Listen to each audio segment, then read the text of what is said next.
Good morning to all of you. RBS महाविद्यालय के online platform पर आपका स्वागत है। आज की मेरा क्लास है स्ट्रक्चर ऑफ न्यूक्लिक एसिड। इसके पहले की क्लासेस में हम लोग पढ़ चुके हैं कि न्यूक्लिक एसिड बेसिकली होता क्या है। तो अगर हम न्यूक्लिक एसिड की बात करेंगे तो न्यूक्लिक एसिड आपका होता है पॉलीमेरिक न्यूक्लियोटाइड, ठीक है ना। तो अगर मान लीजिए रिपीटिंग यूनिट ऑफ न्यूक्लियोटाइड के हम ऐड करते रहे हैं बार बार, तो बनता है वहाँ पे पॉलीन्यूक्लियोटाइड, और इसी पॉलीन्यूक्लियोटाइड को ही हम लोग बोलते हैं न्यूक्लिक एसिड, ठीक है। अब ये जो पॉलीन्यूक्लियोटाइड हैं वो दो प्रकार के हो सकते हैं। पहला आपका हो सकता है राइबोन्यूक्लियोटाइड या फिर डीऑक्सी राइबोन्यूक्लियोटाइड। अगर राइबोन्यूक्लियोटाइड ये अगर बार बार इसकी यूनिट कंबाइन कर रही हैं तो आपका बनाएगा आरएनए। अगर डीऑक्सी राइबोन्यूक्लियोटाइड बार बार कंबाइन कर रही है इसकी यूनिट तो ये बनाता है डीएनए, ठीक ना। तो यहाँ पे ये चीज़ लिखी है। तो न्यूक्लिक एसिड आर पॉलीन्यूक्लियोटाइड, ठीक ना। जो न्यूक्लिक एसिड क्या है वो आपका पॉलीन्यूक्लियोटाइड है। That is polymeric structure in which repeating unit are either ribonucleotide or deoxyribonucleotide, ठीक है ना। तो न्यूक्लिक एसिड आपके दो हो सकते हैं। पहला आपका हो सकता है राइबोन्यूक्लियोटाइड, दूसरा हो सकता है आपका डीऑक्सी राइबोन्यूक्लियोटाइड। अगर राइबोन्यूक्लियोटाइड की यूनिट बार बार रिपीट होकर कंबाइन कर रही है तो ये बनाएगा आपका आरएनए। अगर डीऑक्सी राइबोन्यूक्लियोटाइड की यूनिट बार बार रिपीट होकर कंबाइन कर रही है तो आपको बनाता है ये डीएनए, ठीक है। तो depending upon the repeating unit there are two type of nucleic acid. पहला आपका आरएनए होगा, दूसरा डीएनए, ठीक है ना। In RNA the repeating unit are ribonucleotide, ठीक है ना। तो आरएनए में जो होगा आपका रिपीटिंग यूनिट क्या होती है वो राइबोन्यूक्लियोटाइड होती है, जबकि डीएनए में जो रिपीटिंग यूनिट आपकी होगी वो होगा आपका डीऑक्सी राइबोन्यूक्लियोटाइड, ठीक है ना। ठीक है, तो ये चीज़ें हम लोग ध्यान रखेंगे। अगर हम मान लीजिए न्यूक्लिक एसिड को हम लोग अगर इसका हाइड्रोलिसिस करते हैं, इसका ब्रेकडाउन करते हैं तो हमें क्या क्या मिलेगा, ठीक है ना। अगर डीएनए आरएनए, जैसे न्यूक्लिक एसिड दो होते हैं डीएनए आरएनए, तो यहाँ पर हम दोनों को देखेंगे। तो अगर मान लीजिए हम आरएनए का अगर हाइड्रोलिसिस करते हैं तो हमें क्या क्या मिलेगा उस चीज़ को देखते हैं, ठीक है ना। अगर इसमें देखेंगे आरएनए को अगर तोड़ा जाएगा तो इसमें पहला मिलता है बेस मिलेगा, ठीक है। देखिए न्यूक्लिक एसिड आपको बताया गया था पहले ही कि ये होता है आपका शुगर। देखिए न्यूक्लियोटाइड, एक चीज़ समझिए पहले, न्यूक्लियोटाइड को बताया गया था आपको, ये होता है sugar base plus phosphoric acid, ठीक है ना, या फिर फास्फेट मान लीजिए, ठीक है, फास्फेट होता है आपका। ये चीज़ें होती हैं। अब मैं क्या बोल रहा हूँ, न्यूक्लियोटाइड की ही यूनिट को बार बार अगर हम ऐड करते जाते हैं तो इसी को बोलते हैं न्यूक्लिक एसिड, ठीक ना। तो न्यूक्लिक एसिड को ही अगर हम ब्रेक डाउन करेंगे तो हमें यही मिलेगा शुगर बेस और फास्फेट, ठीक है ना। तब शुगर में हमें पता है राइबोस शुगर होता है, बेस में आपके क्या हो सकता है adenine, guanine, cytosine, thymine, uracil, ठीक है ना, 5 हो सकते हैं, ठीक है ना। अब फास्फेट में आपका H3PO4। ये चीज़ें हमें जब न्यूक्लिक एसिड का हम ब्रेक डाउन करते हैं, हाइड्रोलिसिस हुई करती हैं, हाइड्रोलिसिस करेंगे तो ये चीज़ें मिलेंगी, ठीक है ना। एक चीज़ हमें पता होगा कि डीएनए में अगर डीएनए को जब हाइड्रोलिसिस करते हैं तो वहाँ मिलता है हमें एडेनिन, बेस में मिलेगा हमें एडेनिन, गुआनिन, साइटोसिन और थाइमिन, ठीक है ना। ये चीज़ें हमें मिलती हैं डीएनए में।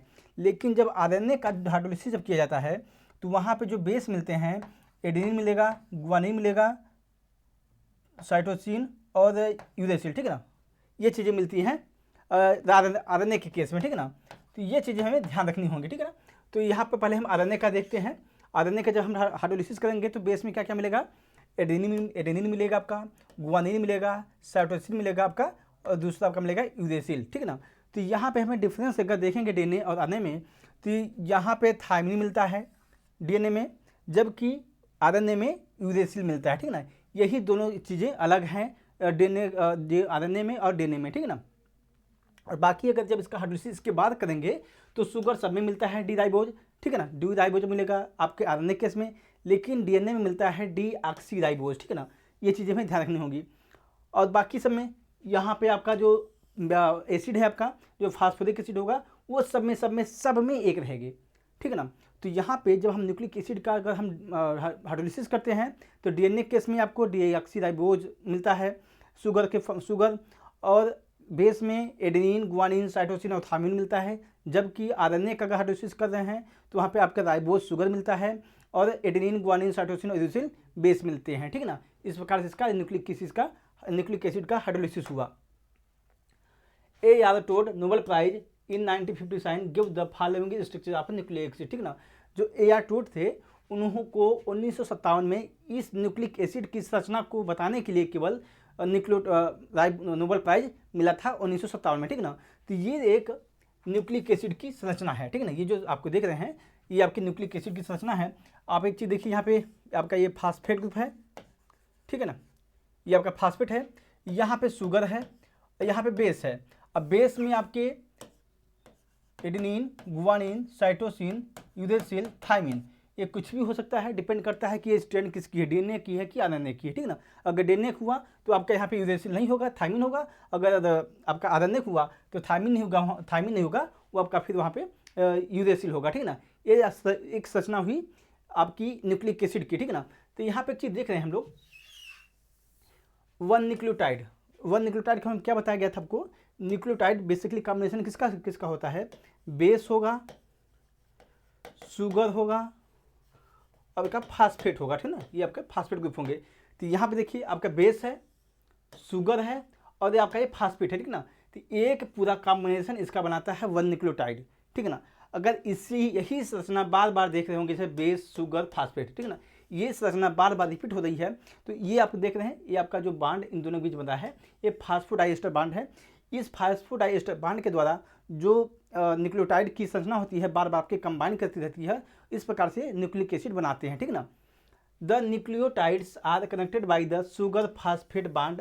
The available evidence suggest that the nucleoside are joined through the phosphodiester bond between the 3-hydroxy of one nucleoside and other 5-hydroxy of other nucleoside in both the RNA and DNA, ठीक ना।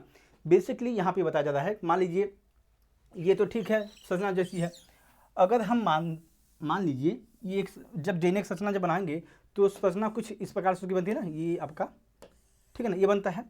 तो यहाँ पे बताया जा रहा है, जब मान लीजिए जब एक न्यूक्लियोटाइड जब दूसरे न्यूक्लियोटाइड के साथ कंबाइन करता है, तो जो हम लोग जानते हैं कुछ इस प्रकार से राइबोज शुगर बनता है, ठीक है, ये आपका बनता है ना कुछ इस प्रकार से। तो यहाँ पे OH बनता है, यहाँ पे आपका OH रहता है, यहाँ पे CH2OH रहता है और यहाँ पे आपका, ठीक है, हाँ ठीक है, इतना रहता है, यहाँ पे आपके H रहते हैं, ठीक है ना। तो ये आपका जो पहला कार्बन यहाँ बनता है, ठीक है, दूसरा यहाँ, तीसरा यहाँ, चौथा यहाँ, पाँचवा यहाँ, ठीक है ना।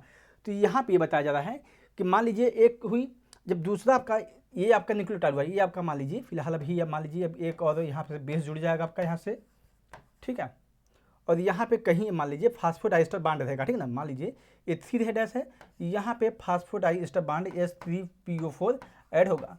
अब इसके साथ अगर जब दूसरा आपका न्यूक्लियोटाइड आएगा ऐड होने के लिए, तो ये आपका तीसरी पोजीशन है और ये आपकी पाँचवीं पोजीशन है, ठीक है। बेसिकली यहाँ पे इसको हम ऐसे समझते हैं इस चीज़ को यहाँ से, ठीक है। ये मान लीजिए आपका ये आपका हुआ कुछ इस प्रकार से बनता है CH2OH, ठीक है, ये आपका राइबोज है, ठीक, ये शुगर है, ठीक है। अब यहाँ पे ये आप मान लीजिए एक बेस यहाँ पे ऐड है, ठीक है, यहाँ पे एक बेस ऐड है, 1 है, 2, 3, 4 और यहाँ पे कार्बन 5 है, ठीक ना। तो यहाँ पे आपका बेस ऐड है एक, ठीक है। अब यहाँ पे बताया जा रहा है मान लीजिए 1 है, यहाँ पे देखेंगे अगर बेस, शुगर और एक फास्फोरिक एसिड मान लीजिए यहाँ पे ऐड कर दे रहे हैं हम लोग, यहाँ पे OPOH और OH, ठीक है ना, ये चीज़ें हैं भी, ठीक है। अभी फिलहाल क्लियर समझिए, यहाँ पे भी आपका OH ही होगा, ठीक है। अगर मान लीजिए नेक्स्ट न्यूक्लियोटाइड आता है जब इसे ऐड करने के लिए, तो होगा क्या, जो यहाँ पे CH2OH है ना, जैसे अभी मान लीजिए एक ऐड करने के लिए यहाँ पे आता है, तो यहाँ CH2OH ये होगा। तो जो पाँचवा कार्बन है, ये वाला पाँचवा कार्बन है, ठीक, ये जो आपका बन रहा है नेक्स्ट वाला भी है ये, ठीक है, ये CH2OH है, ये आपका पाँचवा कार्बन है, ठीक है ना। तो ये बांड OH और ये OH कंबाइन करके बनाएंगे इसके साथ फास्फोडाइएस्टर बांड, ठीक ना। तो इस प्रकार से पूरी एक इसकी श्रृंखला बनती जाती है, ठीक ना। तो यहाँ पे ही बताया जा रहा है कि एक न्यूक्लियोटाइड का तीसरा कार्बन का जो हाइड्रोक्सिल ग्रुप होगा वो, और जो अलग दूसरा जो न्यूक्लियोटाइड आएगा उसका पाँचवा कार्बन उसके थ्रू फास्फोरिक एसिड जो होता है बांड करता है, ठीक ना। तो जिसकी वजह से एक पूरी स्ट्रैंड बनती है, ठीक है ना। तो इससे हम बोलते हैं बेसिकली जो शुगर और फास्फोरिक एसिड के द्वारा जो एक स्ट्रैंड बनती है वो आपका किसी भी संरचना का एक बैकबोन होता है, ठीक ना। ये चीज़ें यहाँ पे यही बताया गया है, यहाँ पे यही चीज़ें हैं कि the nucleotides are connected by the sugar phosphate bond. The available evidence suggest that the nucleoside joined through phosphodiester bond between 3 hydroxy group hydroxy of one nucleoside and 5 hydroxy of other nucleoside in both DNA and RNA, ठीक ना। तो ये चीज़ें ऐसा नहीं है एक में होंगी, दोनों में होंगी, ठीक ना। दोनों कार्बन में, दोनों न्यूक्लिक एसिड में, DNA और RNA में, कि एक का हाइड्रोक्सिल ग्रुप तीसरा रहेगा, दूसरे का हाइड्रोक्सिल जो ग्रुप रहेगा पांचवा रहेगा, वो दोनों फास्फोरिक एसिड के द्वारा जुड़े होते हैं, ठीक ना। फास्फोरिक एसिड में फास्फोडाइस्टर बांड के द्वारा एक दूसरे से जुड़े हुए होते हैं, ठीक है। ये कुछ इस प्रकार से देख सकते हैं, जैसे आप देख लीजिए ये आपका बेस है, ठीक है, आपका बेस है, यहाँ हाइड्रोजन है, आपका हाइड्रोक्सिल ग्रुप यहाँ पे है। तो ये आपकी कार्बन की पहली हुई, दूसरी, तीसरी, चौथी और ये आपका पांचवा कार्बन है, ठीक ना। तो ये तीसरा हुआ। अब इसको हम काउंट करेंगे, यहाँ पे पहला कार्बन, ठीक है, ये दूसरा कार्बन, ये तीसरा, चौथा और ये पांचवा, ठीक ना। और बीच में ये आप देख रहे हैं फास्फोरिक एसिड है। तो यहाँ पे देख रहे हैं इसका तीसरा हाइड्रोक्सिल ग्रुप है और इसका पांचवा हाइड्रोक्सिल ग्रुप है, ठीक है।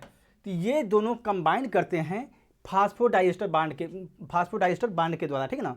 तो यहाँ पे एक चीज़ और देखेंगे, जब हम DNA लिखते हैं, जब DNA की संरचना जब बनाते हैं कुछ इस प्रकार से, ये इस प्रकार से, तो यहाँ पे लिखते हैं पहले 3 लिखेंगे या फिर 5 लिखते हैं, यहाँ पे 5 लिखते हैं, यहाँ पे 5 लिखेंगे, यहाँ पे 3 लिखते हैं, ठीक ना। तो जो 3 होता है वो यही चीज़ें हैं, ठीक ना, ये चीज़ें वही हैं। अगर मान लीजिए यहाँ पे अगर पाँचवा है तो 5 को मतलब कि 5 वहाँ पे पाँचवा हाइड्रोक्सिल ग्रुप लगा हुआ है, ठीक ना। तो जो 5 हम लिखते हैं बेसिकली वही चीज़ें हैं, ठीक है। तो इसी प्रकार से देख सकते हैं। बाकी अब यहाँ पे वही पांचवा होगा, फिर तीसरा होगा, फिर पांचवा तीसरा होगा, ठीक ना। तो अंत में देखेंगे जब पांचवा और तीसरा, लास्ट का हम 2 को इंडिकेट कर देते हैं, पांचवा तीसरा है।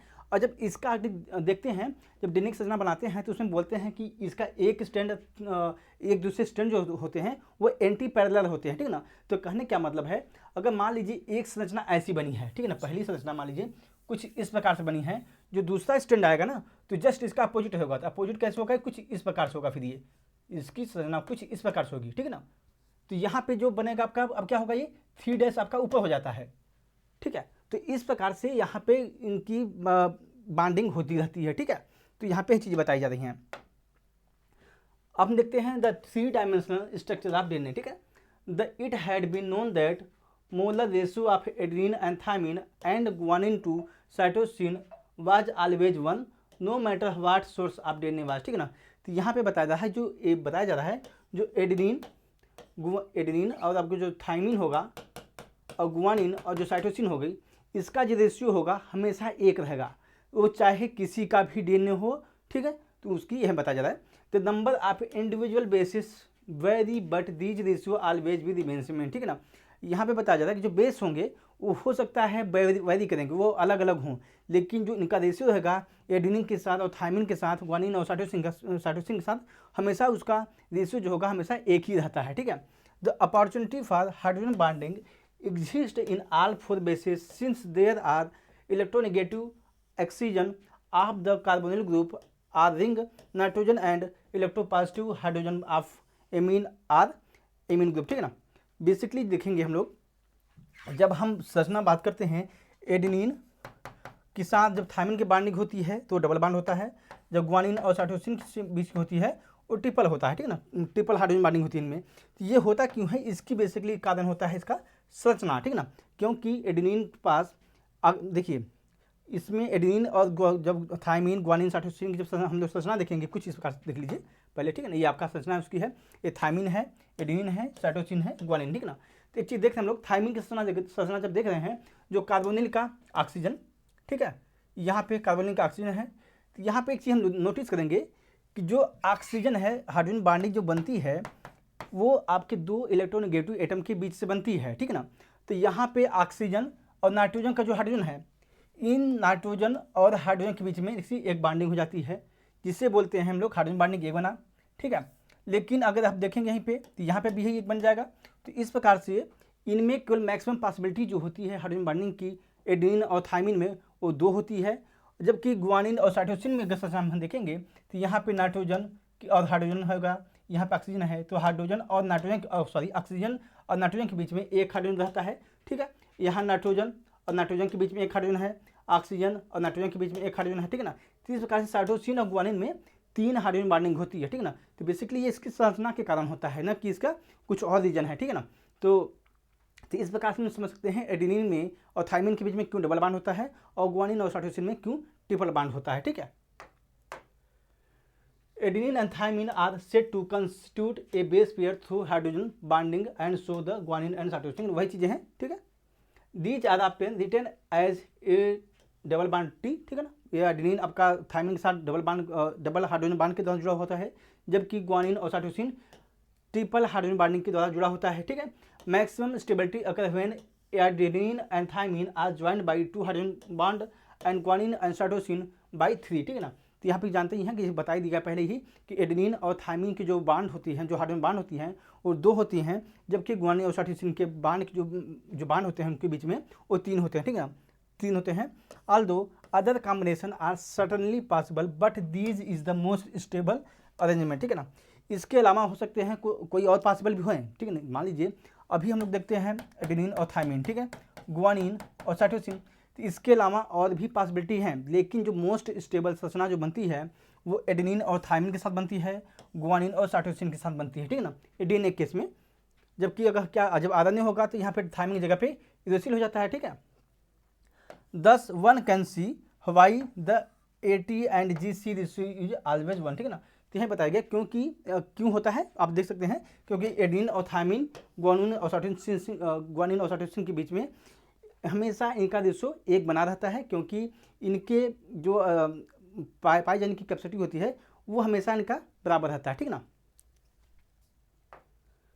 वाटसन क्रिक मॉडल देखते हैं हम लोग। ठीक है, according to this the DNA molecule consist 2 very long single polynucleotide strand warped around each other in the form of double helix. ठीक है, अब डीएनए मॉलिक्यूल जानते हैं हम लोग, जो डीएनए की संरचना होती है कुछ इस प्रकार से होती है। ठीक है, ये कुछ इस प्रकार से the sugar phosphate backbone of each polynucleotide. ठीक है, अब देखिए जो न्यूक्लियोटाइड जो डीएनए होता है इसको मान लीजिए कुछ इस प्रकार से बनता है ये। ठीक है, यहाँ पे अगर जो आप देख रहे हैं इस चीज़ को, ये चीज़ें मैं जो बता रहा हूँ फिलहाल ये शुगर और फास्फेट का बैकबोन होता है। ये जो संरचना बनती है केवल आपका शुगर और फास्फेट होता है, और जो बीच में एडेनिन और थाइमिन जो लिखा होता है वो बेस होते हैं। ठीक है, each helix of double strand helix coil in such way that thymine and cytosine on one helix are opposite to adenine guanine respectively. ठीक है ना, तो यहाँ पे क्या है, इनका जो अरेंजमेंट का तरीका होता है इस तरीके से पाया जाता है कि गुआनिन और साइटोसिन अलग अलग पाए जाएंगे। ठीक है, जैसे मान लीजिए एडेनिन और गुआनिन एक ही हेलिक्स पे पाए जाएंगे। ठीक है ना, जबकि दूसरे पे क्या पाए जाएंगे, गुआनिन, ठीक है, एडेनिन, थाइमिन और साइटोसिन। ठीक है ना, ये अलग जो स्ट्रैंड होगा उस पर पाए जाते हैं। ठीक है, एंड वाइस वर्सा, ये ऐसे पाए जाएंगे। ये आप देखिए कुल मिला की बात ये बोली जाती है कि एडेनिन और गुआनिन, ठीक है, मान लीजिए पाए जाएंगे तो ये हमेशा अलग अलग स्ट्रैंड में पाए जाएंगे। ठीक है ना, और इनका जो आपस में बॉन्डिंग करने का जो मतलब जहाँ पाए जाएंगे हमेशा उसके अपोजिट में गुआनिन पाया जाएगा। अगर गुआनिन के सामने देखिए एडेनिन के सामने आपका थाइमिन पाया जाएगा, गुआनिन के सामने हमेशा साइटोसिन पाए जाएंगे, या फिर ये अगर मान लीजिए साइटोसिन एक स्ट्रैंड पे है तो उसके जस्ट अपोजिट आपका गुआनिन पाया जाएगा। ठीक है ना, तो इस प्रकार से इनकी अरेंजमेंट होता रहता है। The width of the double stranded helix is 20 angstrom. ठीक है ना, तो जो इनकी जो डीएनए स्ट्रैंड की जो चौड़ाई होती है, मान लीजिए कुछ जो चौड़ाई होगी ये इनके डीएनए की स्ट्रैंड की वो 20 एंगस्ट्रॉम होती है। Each turn off the helix is 34 angstrom of the equivalent of 10 nucleotide. ठीक है, यह देखिए जब देखिए एक हेलिक्स का क्या मतलब हुआ, जब एक डीएनए मॉलिक्यूल जब इस तरीके से मुड़ता है पूरा, ठीक है ना, तो जब 180 डिग्री वो अपने आप को टर्न करता है, जैसे आप देखेंगे यहाँ पे तो 180 डिग्री टर्न करता है, तो इसकी लंबाई जो पूरी होती है ये 34 एंगस्ट्रॉम होती है। ठीक है ना, और इस 34 एंगस्ट्रॉम के बीच में 10 न्यूक्लियोटाइड पाए जाते हैं। ठीक ना, और 10 न्यूक्लियोटाइड के बीच की दूरी 3.4 एंगस्ट्रॉम होती है। ठीक है, each successive nucleotide turn 360 degree in horizontal plane. The twisting of the strand result in the formation of deep and shallow and group. ठीक है ना, स्पाइरल ग्रुप। अभी जैसे आप देखते हैं यहाँ पे जब ये मुड़ता है तो आपका एक उभार बनता है और एक आपका गर्त बनता है। ठीक ना, ये चीज़ें जब डीएनए का जब स्ट्रैंड आपको हेलिकल कॉइल फॉर्म में बनता है तो अब बनता है, ठीक है। और कुछ इस प्रकार से देख सकते हैं आपका ये 5' 3' तो बता दिया आपका कारण क्या होता है उसका, क्योंकि शुगर होते हैं जो हाइड्रोक्सिल ग्रुप, ये उनके बेसिस पे होता है। ग्वानिन आपके देख रहे हैं साइटोसिन के साथ सामने होता है, थायमिन एडेनिन के सामने होता है, थायमिन आपका एडेनिन के सामने होता है, ठीक है। इसी प्रकार से मिलते रहते हैं। The structure of DNA is analogous to coiled ladder, ठीक है। यहाँ पे ये बताया जाता है कि जो डीएनए की संरचना होती है वो एक सीढ़ी के समान होती है। अगर मान लीजिए कुछ इस सीढ़ी है, ठीक है, ये आपकी सीढ़ी है, तो यहाँ पे जो ये वाला पोर्शन है ये आपका होता है शुगर प्लस फास्फेट, ठीक है। और यहाँ पे जो होता है ये बेस होते हैं, और यही बेस के जो हाइड्रोजन या फिर जो कार्बोनिल ग्रुप होते हैं, कार्बोनिल ग्रुप और नाइट्रोजन का जो हाइड्रोजन होता है उनके बीच में हाइड्रोजन बॉन्डिंग होती रहती है, ठीक है। यहाँ पे वही चीज लिखी है, the two chain constitute DNA double helix are said to be antiparallel, ठीक है ना। यहाँ पे जो दो संरचनाएं होंगी ये आप देख रहे हैं 5' 3' होगी, ये 3' और 5' होगी, ठीक है ना। तो यहाँ पे बताया जाता है कि जो संरचनाएं होंगी ये एक दूसरे के एंटी पैरेलल होगी, ठीक है ना। ऐसा नहीं होगा कि मान लीजिए एक आपका स्टैंड आपका 5' है और 3' है तो दूसरा भी 5' और 3' होगा, ऐसा नहीं होगा, बिल्कुल एक रॉन्ग हो जाएगा, ठीक है। तो आप इसको कह सकते हैं कि आपका दूसरी जो संरचना होगी वो एंटी पैरेलल इस प्रकार से होगी, ठीक है। तो कुछ इस प्रकार इसकी संरचना होगी। ये आप देख रहे हैं ये आपका पूरा जो दिख रहा है ये आपका है शुगर प्लस फास्फेट, और आपका बेस ये है, ठीक है ना। ये आपके बेस देख रहे हैं, पूरी संरचना में बेस है। तो इस प्रकार से आपका वाटसन का मॉडल के जो डीएनए का होता है इस प्रकार से होता है।